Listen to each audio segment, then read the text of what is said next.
fight should still be stronger, right? Hold on, 90 plus 25% of 90 is... Welcome back to Extra Holiday Games. I'm Extra Holiday, and I don't think I'm getting four episodes out of this batch. That's not really, doesn't make a difference to you, but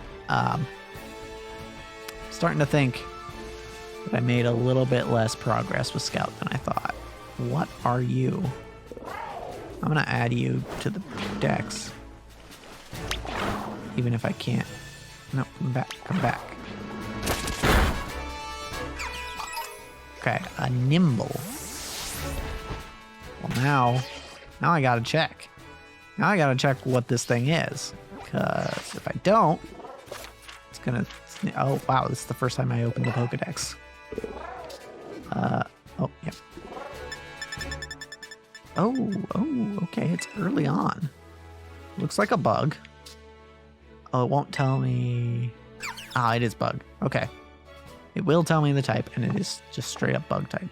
It looks interesting. I kind of want to catch one, but I didn't see one over here with Scout. And again, there's no real point in me catching one with Troopa, because I can't use it.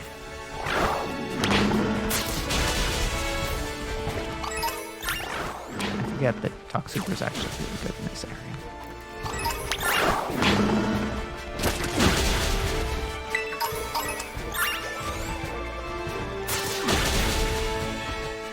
So many things weak to ground and poison around here.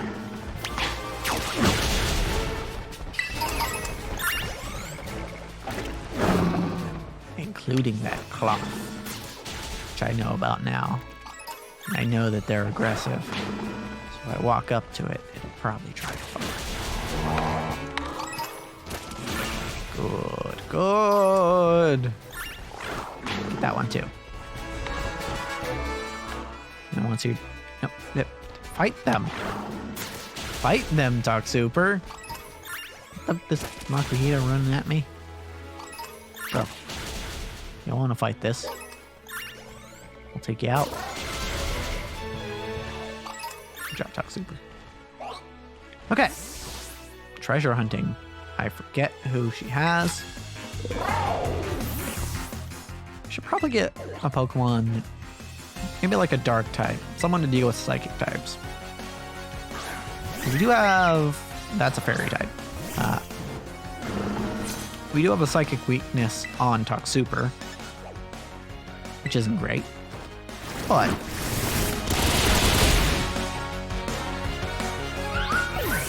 if we had a dark type, or even a ghost type, or maybe even a bug type, then we could deal with psychic types. Though I think it's more... Dark type would be most useful because dark type isn't affected by psychic types. Or psychic type moves at all. So, what I could do is if, I suspect there's a psychic type move incoming, then I just send in the dark type. And then bam, it's a free switch. It's a beautiful tactic. One that is dear to my heart. I think it was on Pokemon Showdown that I threw together a team that I tried to put as many type immunities as possible onto the team. So I had a flying type, I had a dark type, I had a ghost type, I had a fairy type, I believe. I think fairy was around then. And I think I was playing a format with fairy types. So yeah, it was flying, dark, ghost, fairy, steel, and normal, I think. And it was fun to use because, if you predict right, then you just don't take any damage. Pretty neat. It is raining right now, which is not really a problem, but it is interesting. It makes things look interesting. We're, I believe, running into territory that Scout has not dealt with, has not scouted out. So, I'm actually just gonna stick to auto battling right now and not battle any trainers. Growlithe. Okay, well, note to scout, Growlithe can be found here. Which, could be useful for scout. But probably not, because Scout's using Charlie right now. The Rookidee. The Rookidee. You always run into the Rookidee because you can't see it. Power Trip. Does basically nothing at this point.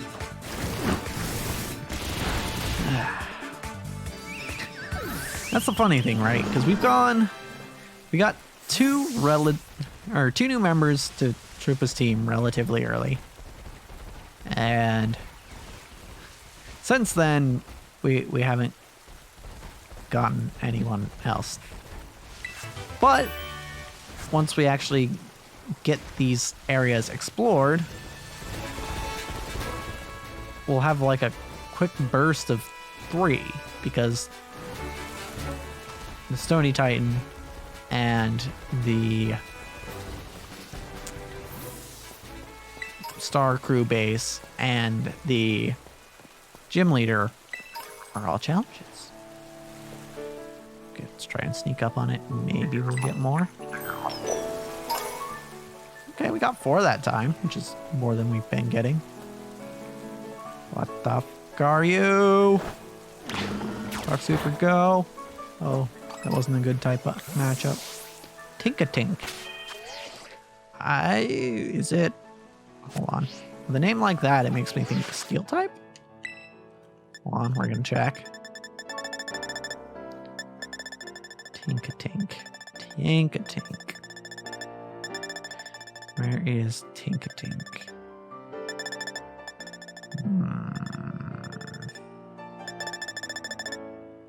See, I can't really see the names when it's moving like that. Wait. Oh, there it is. Tinkatink. It is very steel. Interesting. Okay. So it's not actually... That gets rid of both of Fairy's weaknesses. Because, Fairy is weak to steel and poison. Steel is immune to poison and resists steel. So it's only weak to ground and fire. Not fighting, because Fairy resists fighting. Seems like a really good typing. Ground, fire. That's it. Damn, that's good typing.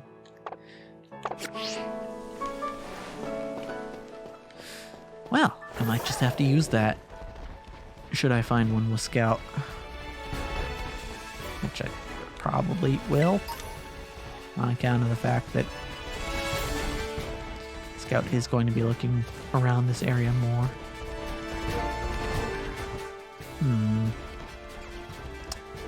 Where to go now?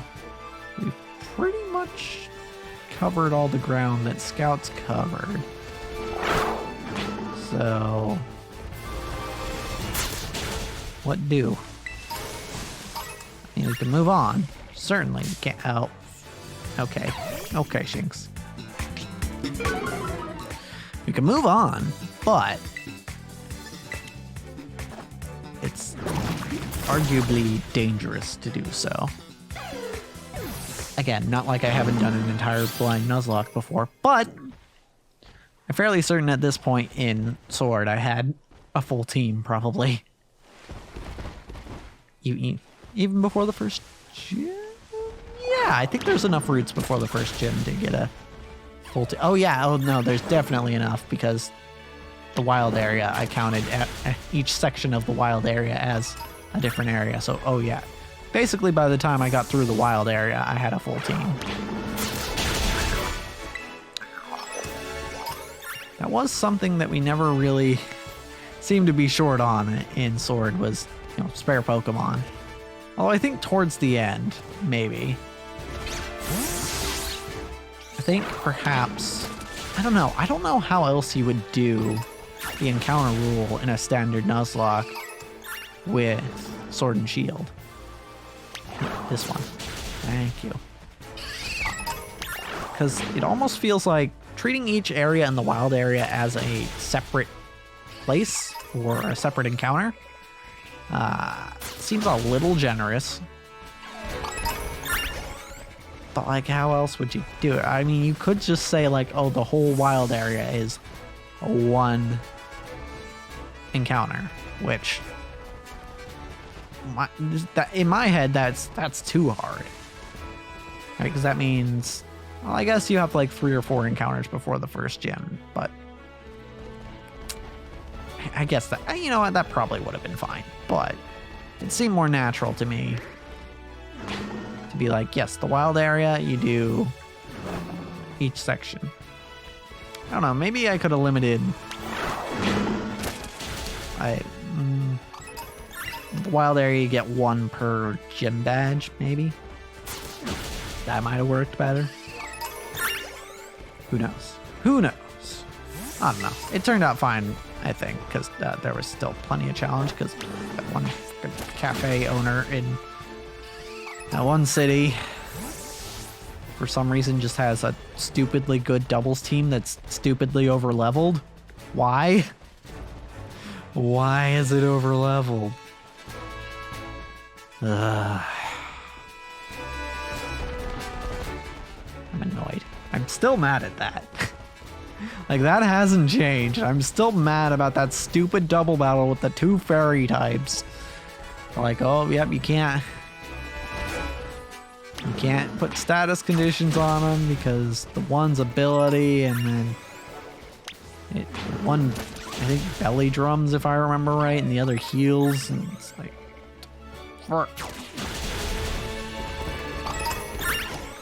it's tough. It's tough.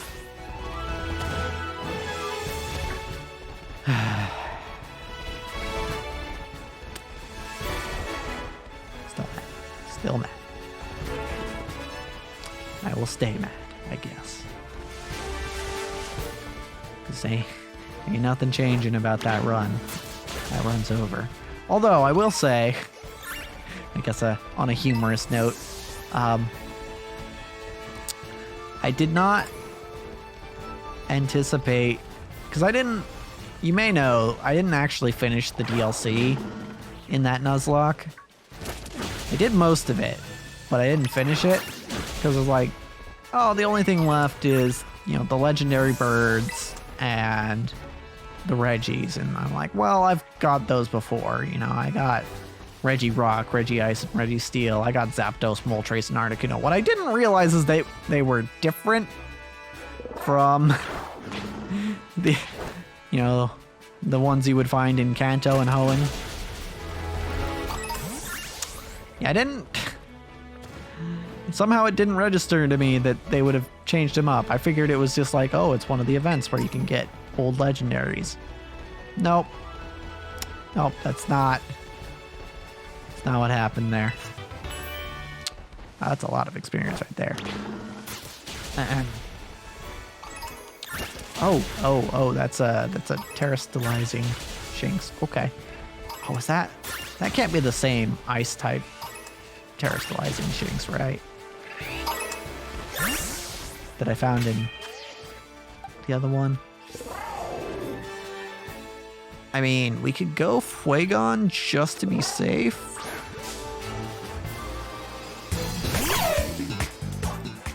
Fuegon doesn't... oh, it is! Wow, okay. So that's almost kind of like a scripted encounter, I guess?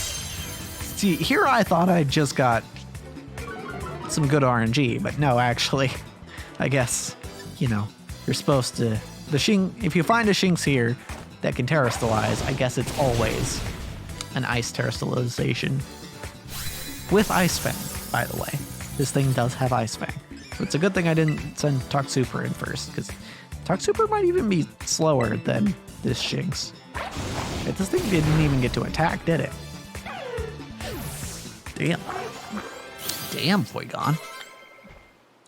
You made him go Fuegon. Just like the name.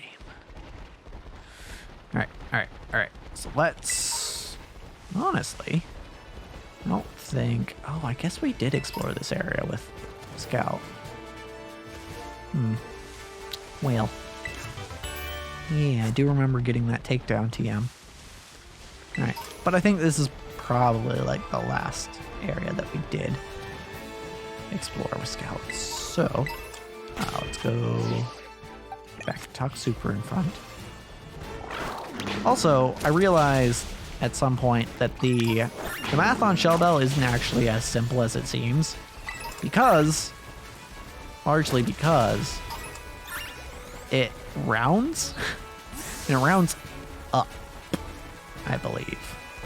No, it rounds up if you do less than 16 damage, but if you do more than 16 damage, it rounds down. So the math actually gets a little weird about whether an Oran Berry or a Shell Bell is better. Citrus Berry is almost certainly better. So if I come across any of those, then I'll probably use those instead. But for now, I think Shell Bell is not super great compared to Oran Berries. Like, it'll get to a point, like, if we're ever doing 160 damage per hit, then obviously that's going to be better than... Like, a late game, it's almost certainly better than an Oran Berry, but at this point, not really. And I don't think we'll quite be hitting late game next time. But, as for this episode, that's a wrap.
Why do you look so nonplussed?